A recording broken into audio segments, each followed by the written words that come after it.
We are in the most critical time since the American Civil War. In fact, the Greek word for stress, you all know perilous times. That word is literally stress-filled times. What does the world right now say we are in? Stress-filled times. Welcome to Understanding the Times Radio with Jan Markell, brought to you by Olive Tree Ministries, Radio for the Remnant. Today, a radio favorite begins a two-part series with us, Michele Bachmann. Michele ran for President of the United States in 2012. We are at a turning point. The left has plans to steal our election in November. Can you push back against this darkness? Yes, and we'll tell you how in our programming. Here are Jan Markell and Michele Bachmann. James O'Keefe back here on the ground in Minneapolis. Our undercover journalists at Project Veritas have just exposed a voter fraud ring so widespread that many members of the Somali community here consider it an open secret. Many believe if this corruption continues, there'll be no more free elections, and our sources inside the Somali community here allege that the architect of this pay-for-vote scheme is none other than U.S. Congresswoman Ilhan Omar. Project Veritas has received an explosive piece of tape. The tape you're about to see shows a man buying a registration form for an absentee ballot from a voter, giving him, quote, pocket money, unquote, of $200 and expecting to collect his ballot when the voter receives it.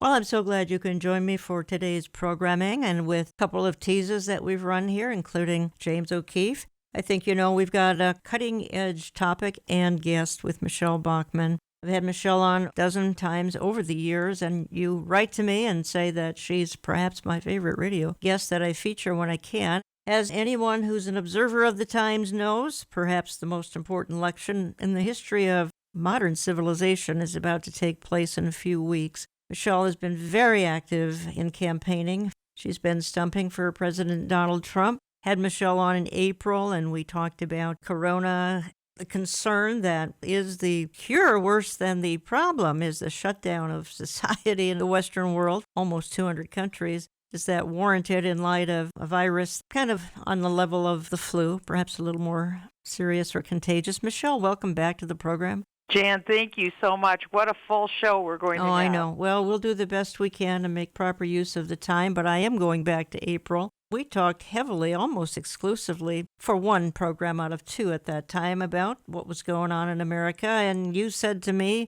is in fact the cure worse than the illness, the cure being shut down, the cure being closing down the economy, etc. Give me your thoughts now, many months later. Many months later, the devastation, sadly, continues to go on in terms of our economy, in terms of family relationships, in terms of education. We haven't even fully appreciated all of the businesses that have gone out of business. We read some headlines. It has been devastating, particularly with a lot of people who lost their life savings, everything they had with the business that they poured themselves into. Some did quite well, particularly the big monopolies, some of the big box retailers, because what we saw is that government officials took extraordinary power, and they would take a magic wand and say, it's okay if you visit Walmart, it's okay if you go to Target, but you can't go to your local dealer of whatever it is that you want to buy, only these guys. Or you're allowed to go to an abortion clinic, you can go to a casino, you can get marijuana, but you can't go to church. You can't go to other places that they keep you from going to. And it's completely upended American life. This has gone on for so long that I've seen people despair. I personally know of two people who have committed suicide. I know of older people who died alone without their family members. And it's been devastating for the family members who weren't allowed to go and be with their loved one. Every one of your listeners on this call has a story about how they've personally been impacted. So 2020, Jan, has been a year unlike any other of judgment in the United States. You sent me a magazine cover, and I want to reference it, and I'm not really leaving the topic here of Corona and the slip into totalitarianism that we see really around the world. This is an American issue exclusively, of course. The cover of the Forbes magazine was a banner and a headline, Reimagining Capitalism, Our Blueprint for a New American Dream. And I just have to conclude that the new American dream is an America without capitalism. I go back to Barack Obama. We're going to fundamentally transform America. In other words, take away freedom and impose. My only conclusion is socialism / even Marxism on America. Is that the way you're reading this Forbes magazine cover, that capitalism is outdated? We need to toss it out and replace it with what? That goes along with the Green New Deal. It goes along with Alexandria Ocasio-Cortez. It goes along with Joe Biden and the 2020 Democrat platform, because they are looking at a reimagining. You heard that word over and over in 2020. We have to reimagine the police. In other words, get rid of the police and hand the reins of police work over to local subgroups to run and control our streets, making them less safe. When it comes to the economy, this isn't just Forbes magazine. All you have to do is go to the World Economic Forum, which people hear about. They meet twice a year in Davos, Switzerland. It's the elite of the elite in the world, and they collaborate on where they want the world to go. And really, in a lot of ways, I would have to say they've kind of replaced the UN's goals. The UN was a body that was trying to have a subterfuge of looking toward one world government. They've really exposed themselves for the empty husk of a vessel that they are. The power center has actually moved to the World Economic Forum, and I encourage your listeners, go on their website, worldeconomicforum.org. We're not just making this up. They're pretty blatant about it. They have a thing that they call Global Reset 2020. Michele, let me just say the website is weforum.org.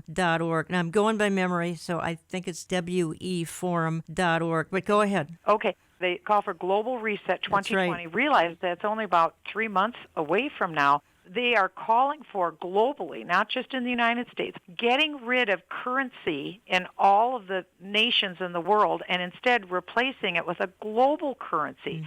Well, if you replace it with a global currency, just in the last few weeks we've seen there was the biggest hack ever into health insurance companies. There's hacks all the time in various businesses. So if you have all of your money in digital currency, you can easily see that there could be a hack into your bank account, and all of a sudden you could be wiped out, and what are you going to do? It's digital currency. You can't have it under your bed. Gold wouldn't be the same because you couldn't use gold for currency or any other item. So this is really a profound issue because it puts the control over how much money we have potentially in the hands of elites to make decisions over that currency. And then also consider this. Because of coronavirus, there's been a depleting of income and wealth creation in various nations across the world, including in the United States. We've added $8-9 trillion to the Fed's balance sheet this year. That's unprecedented. We've never, ever added that much debt.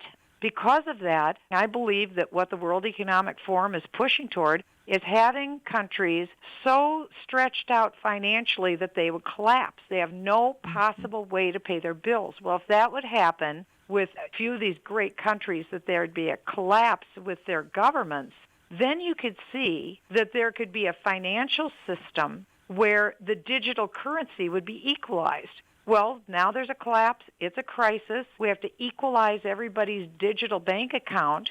Truly, you get to the point of having what they've dreamed for all along, which is global redistribution of wealth. That's all that climate change was about. Climate change was about creating a global tax so that we could redistribute it to other nations. That was taking too long. No one has bought into that yet. Right. So this is one way to bring this about quicker. Digital currency. Well, global government is on the horizon. Global government is predicted in the Bible. When I read this magazine cover you sent me, which is talking about reimagining capitalism, our blueprint for a new American dream, frankly, folks, I believe it's the New World Order on the horizon. First of all, I believe the church is going to be gone when a one-world system comes into play. If that's on the horizon, then the church's departure is also on the horizon. In the interest of time, Michele, I'm kind of moving on here because we opened the programming with a little bit of a tease there from James O'Keefe, and that's Project Veritas. One of your burdens, and boy, I've talked to you privately, and I know what a burden it is, and that is campaign 2020, the November 3rd election, would come off free and fair. The more I'm reading, the more I'm hearing about voter fraud. Ground zero seems to be Minnesota. Folks, pray for Michele and I. This is where we headquarter. It may not be the safest place on earth. So appreciate your prayers, and I mean that in all sincerity. But Michele, we've got the Red-Green Alliance here in Minnesota. That means both Islam and communism came together here some years ago now. Communism probably a century ago, Islam 30 years ago. We now have 100,000 approximately Somalis. We've also got ballot harvesting, voter fraud. My goodness, could go into extensively. Talk to me a little bit about some of your concerns as it concerns the upcoming election, potential voter fraud. I've got a couple of clips I want to play, but go ahead. This is what the whole election is about. I was observing what a different election this was from any other election. Usually the two parties focus on persuasion. You want to persuade voters for your candidate based upon your political policies and what you intend to accomplish. That's normally how it works for both parties. This year is decidedly different. The Republican Party has tended to go down the traditional path of focusing on persuasion, accomplishments from the president or from his political party, and where he is going to go in the future and what those accomplishments are and what the policies are. You saw a lot of that at the convention. If your listeners viewed the Republican convention versus the Democrat convention on television, you heard a lot about policy on the Republican convention. The Democrat convention, you didn't hear as much about policy, and that's because this year it's very strange, but the Democrat Party is focusing on process, not on persuasion. What I mean is, and I'm sure your listeners will recognize this, and I say this with all due respect, not in any mocking tone at all, Joe Biden, from my observation, has been the non-essential candidate. He's the non-essential candidate this year, and I say that because it doesn't bother his campaign team at all that he's been off the campaign trail. For instance, in the month of September, one of the highest months of activity in a presidential year, he's been at home and he hasn't been seen 40% of the days. And that's never happened before, and neither has his running mate, Kamala Harris. How could that be that this is what you're selling, so to speak, is this individual and his running mate to lead the free world, and we don't hear from them? What policies has he been promoting? It's all about process. What is that process? In the last few months, unconstitutionally, whether it's governors, whether it's secretaries of state, whether it's judges, they've changed the voting laws by themselves. Our United States Constitution prohibits that.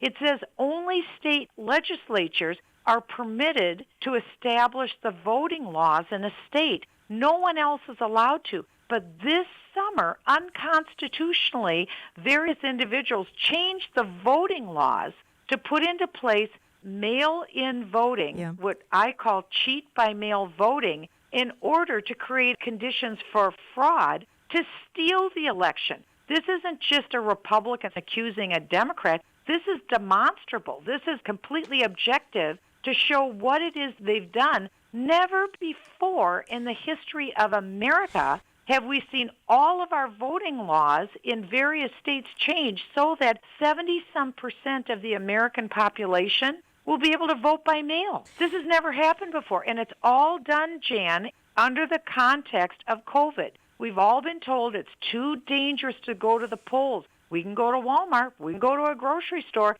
but we're not allowed to go to a voting place. So they want us to vote by mail. That's the pretext for cheap by mail voting. Folks, you're listening to Understanding the Times Radio. I'm Jan Markell, and I'm having I think it's a fifth update from Michele Bachmann here in 2020. You know why? Because it's been a bizarre year that needs some explaining, just because we are in strange times. We're in very perilous times, folks. I think you figured that much out. The other angle, Michele, we're not leaving the voter fraud, but another equation is the role that big tech is playing. This is Mark Zuckerberg. He's the head of Facebook. Many of my listeners are on Facebook. This is what one of the biggest tech titans is saying about our upcoming election. In our exclusive interview with Mark Zuckerberg yesterday, he told us that the tech giant will prohibit new political ads in the week before the election.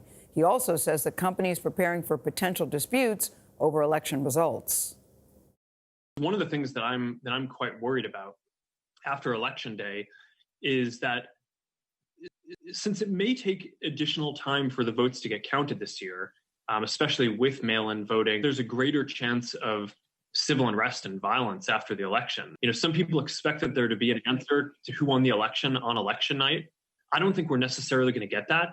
And I think it's important that we start preparing people now, that there's nothing illegitimate about taking a few extra days or even weeks in order to make sure that all the votes get counted. In fact, it would be illegitimate if we didn't make sure that all of the ballot votes were counted.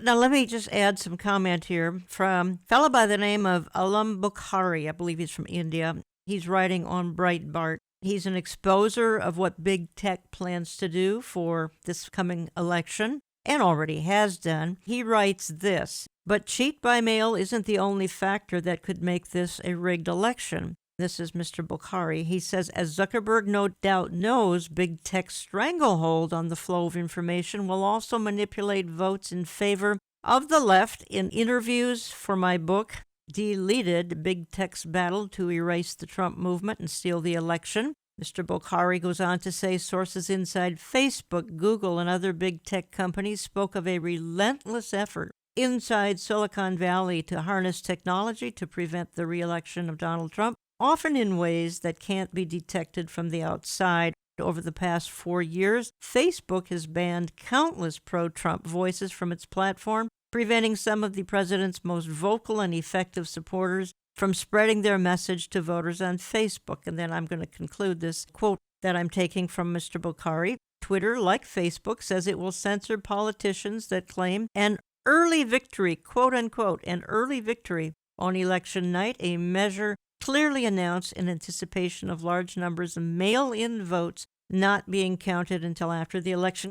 Michele, with the clips and the quotes here from Bukhari talking to you, my conclusion is that coming to a firm decision election night, November 3rd, may be, apart from a complete miracle, impossible. That's how it is in the natural. In the natural. That's why we need to be in prayer. This is all by design, and this is what I meant when earlier in the program I said that I had started to put the puzzle pieces together, and you have mentioned a few of these puzzle pieces. One is the cheat by mail voting, many, many fraudulent examples that we may yet go through on this show. Mm-hmm. I think it would be important that we do. But also this fact of the tech censorship. Your listeners probably recall seeing on television a hearing where I believe it was Senator Ted Cruz who brought in an individual who was very good Mr. on Epstein. metrics. Yes, and actually Mr. Epstein is a Democrat, but he was so offended by what he saw happening in Silicon Valley, whether it was Google, Apple,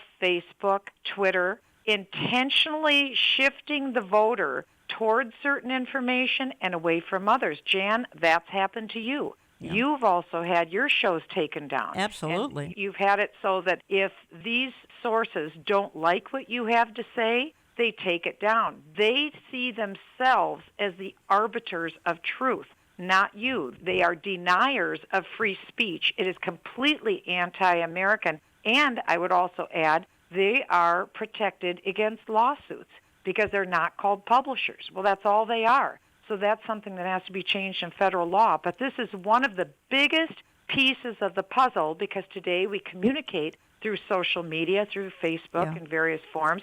And if they are altering what we see, if they are calling misinformation the truth and prohibiting us from seeing it, and they're already warning us that on Facebook, for instance, the week before the election, when people are making up their minds, usually at the last moment, guess who won't be allowed to have their information on? They're telling us it's Donald Trump, it's Republicans. You won't be allowed to see that. Well, they might argue, oh, well, Joe Biden won't either. Really? How much do you think that's going to happen? Everything that I have seen so far is to tilt the scale in favor of the non-essential candidate, Joe Biden, because they don't need him as a candidate. They just need people to vote down that Democrat column. And instead, it's like they're tying cement blocks on every Republican effort so that those efforts are thwarted. This is, again, what I saw, and I think I mentioned that to you offline, Jan. I was almost getting to the point of despair because every single day I was reading how whether it's the tech giants or whether it was stealing the election through vote by mail, all of these things are being put into place to make it virtually impossible for Donald Trump to be reelected. I don't despair, however, because I do believe that God is hearing our prayers for a true vote, that the true way that people want to vote, that will be revealed, because the whole purpose of this civil unrest in the streets under the pretext of coronavirus is to create two things, Jan: chaos and confusion. That's really what the left is putting forward on the ballot this year. Chaos and confusion. They don't want a result on election night. Right. They want to delay because they want to win this election through lawsuits in the courtroom, and lawsuits never go fast. They want to delay this until after January 20th, when Donald Trump would be forced to leave the White House. Your listeners have seen on TV already with Nancy Pelosi Yes. and various Democrats saying, "Will you leave the White House? You've got to leave the White House." They're already building this expectation that Mark Zuckerberg taught us.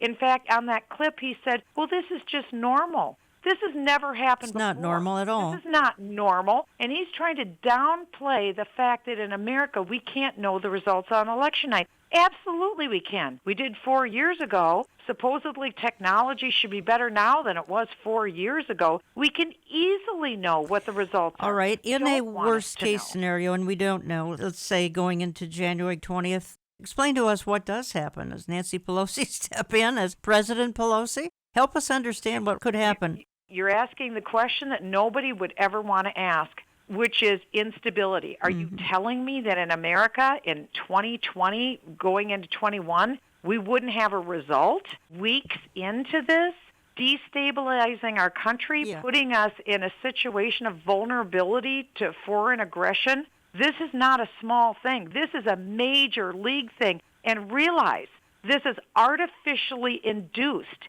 We didn't have to have all of this subterfuge through cheap by mail voting. We didn't have to have all of this censorship through the Silicon Valley telling us what to think and how we're supposed to vote. None of this had to happen, but they put it in place because they don't have enough confidence in their own team, in Joe Biden and Kamala Harris and all the Democrats on down the line. They don't have enough confidence in them, and worse, they don't have confidence in us. They don't trust us to vote for their Democrat candidates. They hate democracy. They do. They want to tell us what the outcome will be. Then we have Hillary Clinton saying things like this. Doesn't help. On election day, Joe Biden should not concede under any circumstances, because I think this is going to drag out, and eventually I do believe he will win if we don't give an inch and if we are as focused and relentless as the other side is. They're lining up from Hillary Clinton on down. The marching orders are there. And I want to talk to you a little bit more about the voter fraud and about what folks can do about voter fraud. And we'll do that as soon as we get into my second half of the programming here. Why are they running a Mr. Joe Biden as their pick out of, I think they had 20 candidates, this is a year ago now, and they narrowed it down to Mr. Biden when, he's got some mental challenges going on? Because at the end of the day, it really didn't matter to the left who the candidate was going to be, because Forbes magazine, August issue, Reimagining Capitalism, the World Economic Forum, they're the big bosses. They're the ones who are telling us where this whole thing is going to go with the digital currency and global governance. That's the intention. So they really don't care who the president is.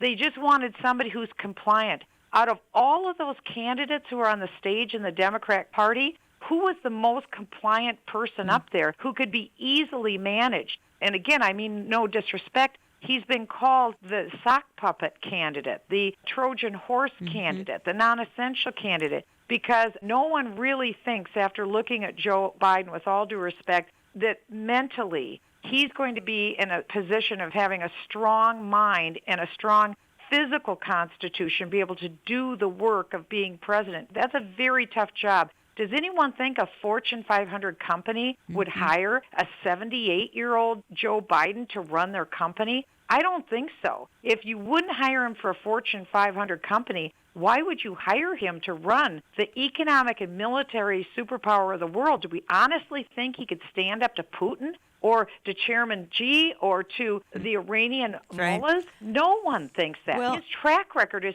terrible. And you bring out a good point. You referenced it a few minutes ago, and that is that our enemies are watching what's going on. Who are our enemies? We've got Iran, we got China, we got Russia, we got North Korea, we got lots more. But those first three, anyway, are powerhouses that we need to be very concerned about. And they would love that we would fall into this kind of chaos, sort of with no one in charge, at least for a matter of weeks and could even be a matter of months. Michele, that's kind of a terrifying thought. Folks, what we're going to do is, I promise you, so far we've been kind of on the dark side. We do have good news to talk about, too, and we're going to get to that here eventually. Some very, very good news. Did you know there were as many as 200,000 and maybe 250,000 believers who descended on Washington, D.C.? This is back on September the 26th to try to turn the tide, to pray righteousness into our government, into our nation. And some amazing things happened that day. We'll get to that eventually, but I wanted to set the stage as to just why we even need to be having days of repentance and prayer for the country, because we're at a crossroads. We really are. Now, you may have heard that before, various places, including this program. I mean, we've got a spiritual war going on. That's kind of the heart of it all. So what do we do in a case like that? What do we do when we see voter fraud on the horizon? We've got voter fraud going on even as we speak. How can you as a listener combat this kind of voter fraud? We're going to get into that as well. There's no shortage of things to talk about from my friend Michele, who is never without an opinion and without some great insight into the tide of our times, our perilous times. I'm coming back in just a couple of minutes. Don't go away. Why haven't we had mail-in ballots for the last 230 years? Maybe the reason is mail-in ballots are an invitation to widespread fraud and manipulation. And if you want to rattle people's faith in the system that we've had for centuries, maybe you would do that. I don't know. Tom Fitton's thought a lot about it. He's president of Judicial Watch. He joins us tonight. Hey, Tom. Hey. So it's just so interesting in a moment like this, people gravitate towards solutions that make you wonder, particularly when they all align behind one solution, it makes you wonder, like, why are they all for this? I mean, maybe it's a good idea, maybe it's not, but why are they for it, do you think? I think they want to set up a system that makes it easier to steal elections. They don't want mail-in voting the way people understand it. There's already widely available absentee ballots, absentee voting available to Americans, and that obviously should maybe be more widely available if this contagion continues in the fall. But they don't like that because a lot of the states, or too many of the states, actually require you to send an ID in with your absentee ballot. And they want to overturn that. So this plan is to overturn the voter ID laws in 35 states, have mailing to lists that are dirty. We just sued today in North Carolina. They have, according to our analysis, about 1 million, nearly 1 million inactive voters, most people who hadn't voted since, let's say, 2014. So are we going to start mailing inactive voters, people who died or moved away, ballots? It's an open invitation for ballot fraud and voter fraud. And look, the safest way to vote, if you want secure voting, is in person, private. When you take that away, it's anything goes. And of course, they want to add ballot harvesting to it, where they would allow third parties to go around, bang on doors, and collect ballots. Welcome back. You're listening to Understanding the Times Radio. I'm so pleased to have as my guest Michele Bachmann. She represented Minnesota's 6th District for a number of years. She ran for President of the United States in 2012. Many of us were quite glued to our televisions in 2012 with a very intriguing lineup of candidates back then, and many of us were hoping that Michele would prevail. Before I head into a deeper analysis here of the voter fraud scheme, Michele and I are from the Twin Cities. We are heartbroken that our skyline doesn't look like it used to. It's been burned down, and I am not exaggerating, at least portions of Minneapolis and portions of St. Paul. At least one person died in all of the looting and the burning that began. That was May 25th. Michele, you said something interesting to me that I actually did a whole segment on air about with Eric Barger and Jill Martin-Rishi. This is perhaps 6 weeks ago. That is the influence of the surroundings that you pointed out to me, that the George Floyd incident of May 25th was right on the heels, a day or two after Minneapolis celebrated Islam for an entire month. Well, that's right, Jan. CARE, which is a Muslim Brotherhood front group, used the pretext of coronavirus. They went to the Minneapolis mayor, Jacob Fry, and they said it is Ramadan for Muslims. We can't get together and break fast at the end of the evening, so we want to do something that will allow us all to be inclusive and be together. We want to have the Muslim call to prayer broadcast across the streets of Minneapolis 5 times a day, beginning before sunrise, ending after sunset, just like they do it in Islamic countries for the month of Ramadan. Jacob Fry said, sounds good to me, and he let the Muslim call to prayer be broadcast. This is in praise of their God, Allah. So from our perspective, Allah is not the same God as the God of the Bible. Allah would be a false God. And never before in American history had any major metropolitan city allowed the Islamic call to prayer be broadcast 5 times a day, crying out praise to a false god. This happened throughout the month of Ramadan. It ended on the Saturday just before Memorial Weekend in 2020, and on Monday, May 25th, that is the day that the tragedy regarding George Floyd happened, and that is the spark that began the civil unrest in the streets of America that is ongoing to this day. Ongoing, and I'm not sure when it's going to die down in their perfect world, that is the left. They would like to have it extended for months and months here. And in the process, Kamala Harris sent out, I believe it's a tweet, if you're able, chip in now to the Minnesota Freedom Fund to help post bail for those protesting on the ground in Minnesota, burning it to the ground, at which time some were killed. I think you sent me this, though I'd heard about it before that, Michele, this Kamala Harris tweet. This is absolutely unbelievable. I mean, for Jan and I living in Minneapolis, the listeners need to know this was 5 miles of businesses that were burned down and destroyed, and looters going in and stealing and destroying everything in sight. You can't even imagine. In all of American history, this was the second worst riot after the Rodney King riot. This was not a small thing. This was huge. So in the middle, the buildings were still burning. The looting was still going on. And the Democrat vice presidential candidate is instructing people to send money to bail out the rioters, the arsonists, the murderers.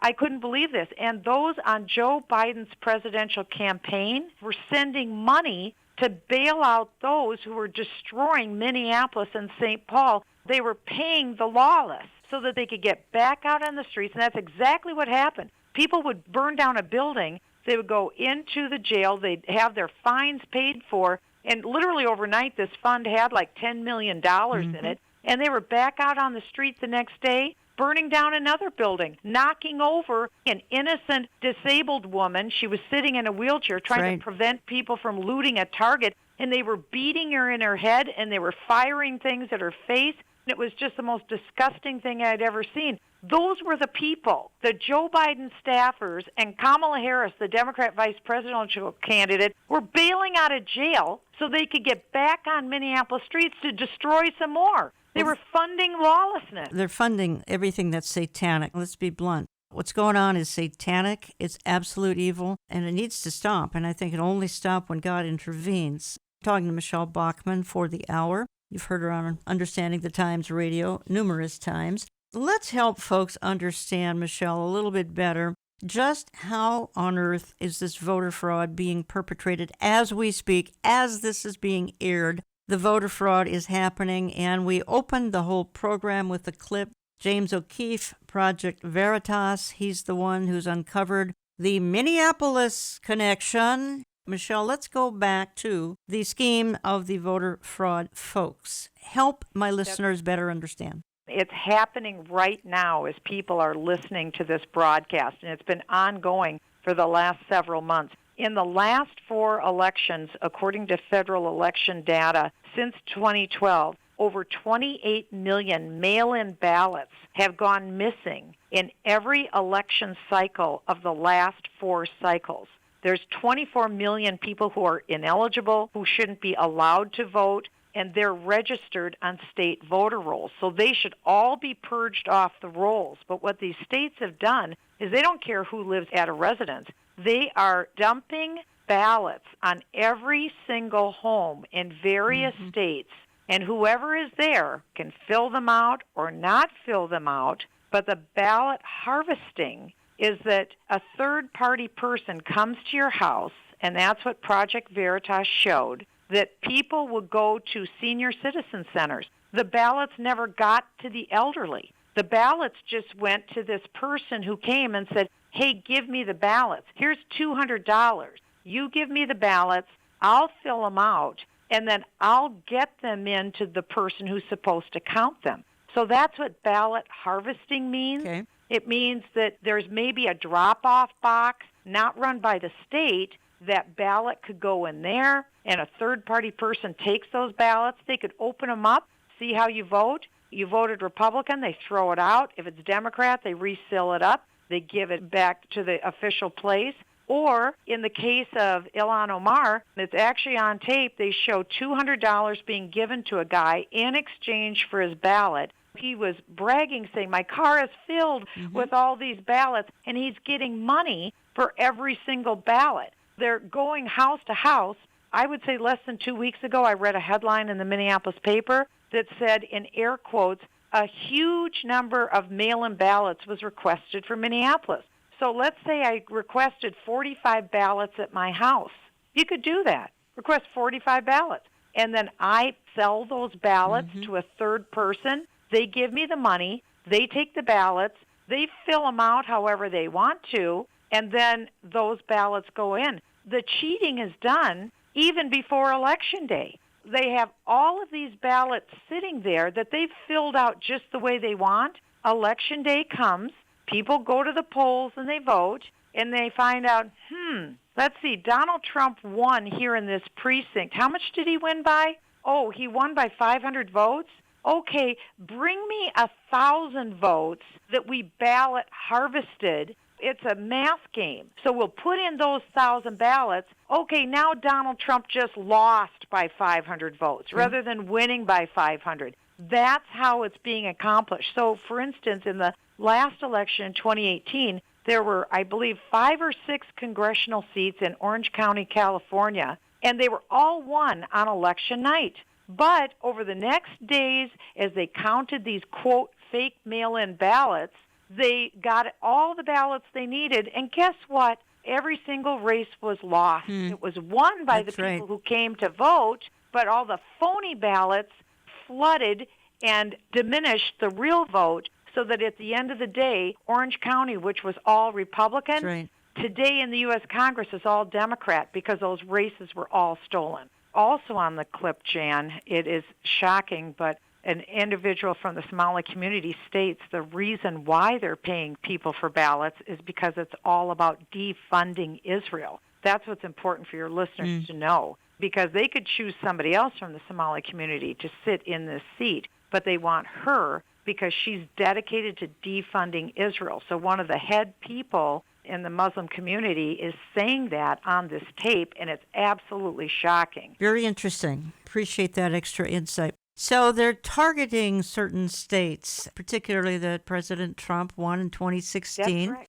North Carolina, Pennsylvania, Michigan, Wisconsin. Talk to us a little bit about how they're targeting these states, and then I want you to talk a little bit about Minnesota, which has forever and ever been a blue state. That's in the process of changing, but talk to us about these targeted states. North Carolina, Michigan, Pennsylvania, Wisconsin all went for Donald Trump. They have all been targeted. They want to make sure that those electoral votes don't go to Donald Trump or the down ticket races, whether it's Senate, House. They don't want those seats to go Republican either. So what they're saying now, this has never happened before, they're saying that they are going to accept ballots for up to 9 days after the election. So they're ensuring chaos, which also has national security risks that go with it, as we said. They're going to keep accepting ballots for 9 days after the election, and they're also establishing these ballot drop-off stations that aren't controlled by the county or the official election sites, but it's a ballot drop-off station.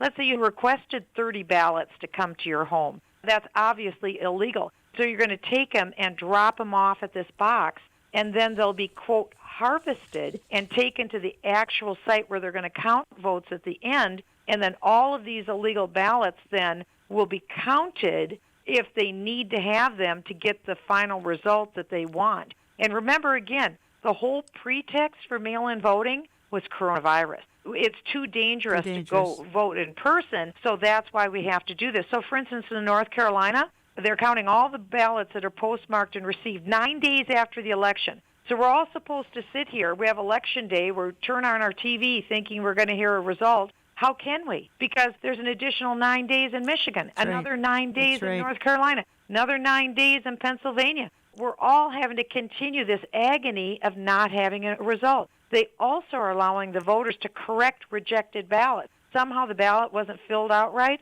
They'll call you up and say, oh, you did something wrong on your ballot. You can come in and redo your ballot. We've never done that before. Ballot drop-off stations, like I mentioned, where third-party people pick these ballots up. Anybody can turn in anybody's ballot. They could change it, they could throw it out, they could fill it in for them, and that's already happened. There were trays of ballots that were found in a ditch in Wisconsin. There were mail bags found in a parking lot in California. There were military ballots that had been opened in Pennsylvania and weren't counted because they were voting for Trump. So if someone goes into, let's say, a very highly Republican area and they pick up these mail-in ballots, they could just throw them away. We have examples of anti-Trump postal workers where if they're picking up the mail in a Republican district, they take the mail-in votes, they just assume that the great overwhelming number would be Republican, and they just toss them out. This is extremely concerning, and in Minnesota, we have what I believe, unfortunately, was the most egregious situation. The Constitution states in Article 1, Section 4, that the times, places, and manner of holding elections for senators and representatives shall be prescribed in each state by the legislature thereof. Judges can't change voting law. A Secretary of State can't change it. A governor can't change it. But in Minnesota, 2 days before voting started, Jan, our Secretary of State made an agreement with himself that he would change the voting law.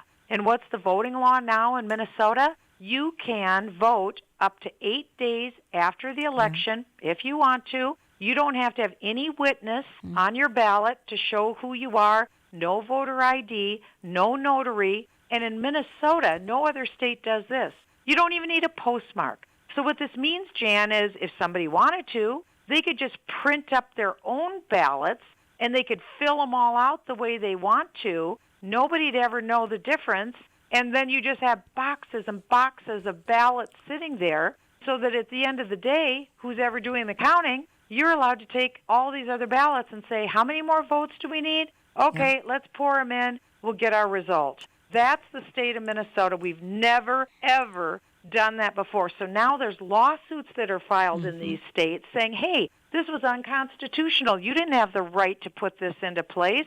So what does that mean? That means that ties this issue up into the courts.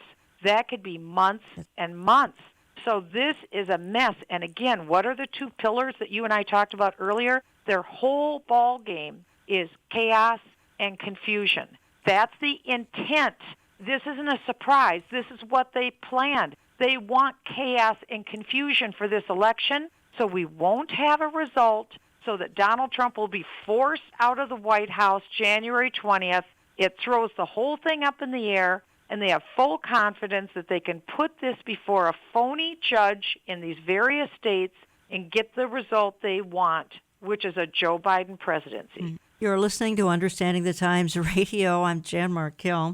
I have on the line, she happens to be calling in here from the Family Research Council in Washington, D.C., Michele Bachmann. She ran for President of the United States in 2012. She served Minnesota's 6th District for a number of years, starting in 2007. And I had asked Michele, what can the average listener do? She gave me some bullet points. I'll just give a few here because I have a feeling some of you are sitting at home or in your car or wherever you're listening thinking, oh my, this is a hopeless scenario. There's nothing I can do. This is surely bringing about the demise of the country. Well, that's in God's hands, and the timing and all that is in God's hands. As we opened the program, global government, it's just over the horizon, one world system. Church will be gone when that happens. Perhaps the Lord's return is more imminent than we think, like any minute. But here's a few things she said to me. Talk about voter fraud to others. In other words, share some of the things being talked about here. Pray that God expose the fraud and corruption. Number 3, if you get phony ballots in the mail, rip them up. Number 4, best to vote in person. You can go in anytime. You can go in today. Or absentee ballot if necessary. Number 5, if you see something, say something. Number 6, pray there is a conclusion on election night. That is looking like it will take an utter act of God for there to be a conclusion on election night. Michele, let's talk about that for a moment here. What about a conclusion on election night? What I hear you saying, only an act of God would allow that to happen. And what would that be? A landslide type of a victory or what? I think a landslide victory would do that. I am urging every one of your listeners, if you possibly can do it, vote in person. That is the best way to safeguard that your vote will be counted. Please go in person. I firmly believe that there won't be a risk to your health. Only you can know that. But I'll give you one example. In the Wisconsin primary this year, 400,000 people voted across the state. Only 52 people after voting had contracted coronavirus. That may have had nothing to do with voting. But of those 52, there were no fatalities. It is less than a 200th of 1% chance that there was any problem related with voting and getting COVID. It just doesn't happen. So you can be pretty safe when you go to the voting booth. If you absolutely will not go to the voting booth, then you need to contact and get an absentee ballot from your state, fill out that absentee ballot, and then send that in, and you can do that. Any of these other bullet points you want to talk about? Obviously, talk about voter fraud to others. If you get a phony ballot in the mail, rip it up. How are they even going to know if they get a phony ballot in the mail? If it's a mail-in ballot, it should say on the outside envelope that it is a mail-in ballot. You don't want to just throw it in the trash because someone could pull it out of your trash and then use it to vote. So that's why you want to rip it up a few times so that it's unusable. But it should be marked on the envelope that it is a mail-in ballot. And again, these are unsolicited. These are ballots that you're not requesting. They're just being mailed to you by your state because they are inducing this mail-in voting. So that's one thing that you can do. But I want to encourage people. I haven't given up. I haven't given up. Even though the laws were changed unconstitutionally in a number of states, I am praying, and I believe that God can hear our prayer, that these lawsuits would be expedited and we could get answers from the court even before the election. I think that it is providential in many ways that we are having this Supreme Court discussion right now, and there is the distinct possibility that Amy Coney Barrett, the president's nominee,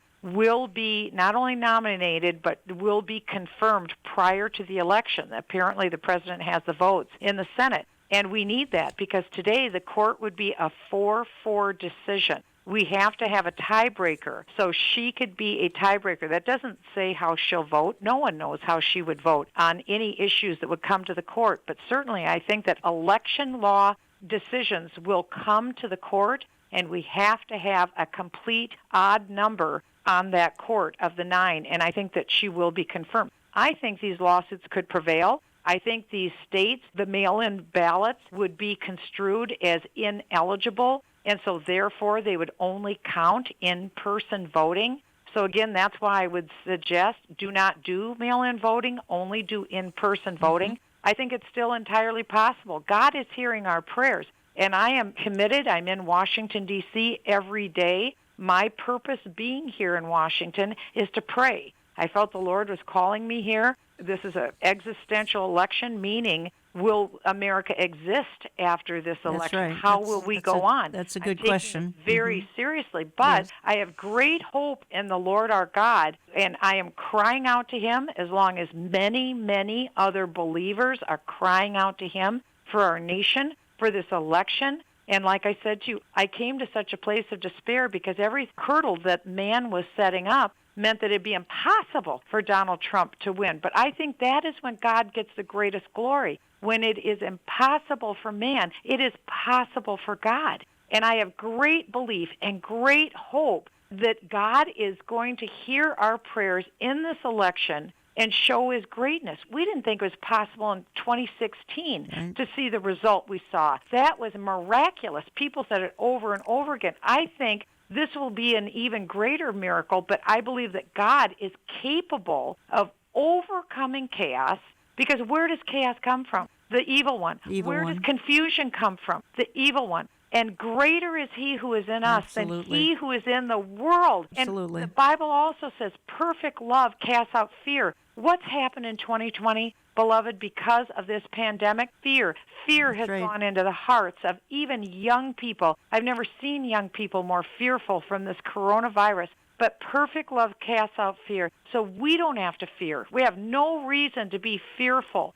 So we should stand, like the Bible says, he has put our feet on high places. So we should pray from a point of victory, because we're not the ones doing this. God is. And he is worthy of our trust. He can do this with his strong right arm. He is powerful to save. And I believe if we stand on the Word of God, and if we are praying according to Scripture, like yesterday, I was praying here in Washington according to Scripture in the Psalms, when it says the wicked lay a trap and they themselves will fall in it. That's what I'm praying. And we've been praying here for the last month. And we've asked the Lord to expose the hidden deeds of darkness. And Jan, item after item, including this Representative Omar, who is using people to pay people on the streets of Minneapolis for their votes and ballots, that all came out not too long ago. These things are being exposed. Our prayers are being answered, just like the fraud is happening in front of our eyes.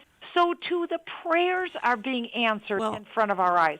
I want you to come back next week, at least for a segment of my programming. And I want you to talk about how God is moving, because we've spent an hour this week, and it's troubling. Any listener would acknowledge that some of what you've shared, and I'm glad we're wrapping this up in a very positive note that with God all things are possible. What I want you to share next week is some of the incredible things, the spiritual high that happened, particularly recently in Washington, D.C., and you were very engaged with Franklin Graham, and you even prayed over Vice President Pence. Some of the incredible things that are going on in a very wonderful way. My listeners don't have to feel all is lost, that God remains in control. Absolutely, he remains in control. So, folks, we'll pick this up next week, and if we don't spend the whole hour, we'll certainly spend the first half of next week's programming presenting some very encouraging things to you. I want to go out of today's program, and Michele has encouraged you with her closing thoughts there. I always refer to Psalm 31. I trust in you, O Lord, our times are in your hands. And if we believe that, then we can be at peace in spite of the storms around us, peace amidst the pieces, in other words, in spite of the dark clouds on the horizon, in spite of the winds that threaten to envelop us and dash us to pieces, because only if we believe our times are in his hands, God has everything under control, and everything is falling into place, can we have that total peace that indeed things are not falling apart, they are falling into place. Thanks for listening. We'll talk to you next week. Jesus, Redeemer, you might want to consider watching our program on our website under Complete Archives, on our YouTube channel, or on his channel Christian Television. You encourage us when you write us through our website, olivetreeviews.org. That's olivetreeviews.org. Call us Central Time at 763-559-4444. That's 763-559-4444. We get our mail when you write to Jan Markell and Olive Tree Ministries, Box 1452, Maple Grove, Minnesota, 55311. That's Box 1452, Maple Grove, Minnesota, 55311. All gifts are tax deductible. And we again remind you that God is in control. Nothing catches him by surprise. You are engraved on the palms of his hands, and everything is falling into place.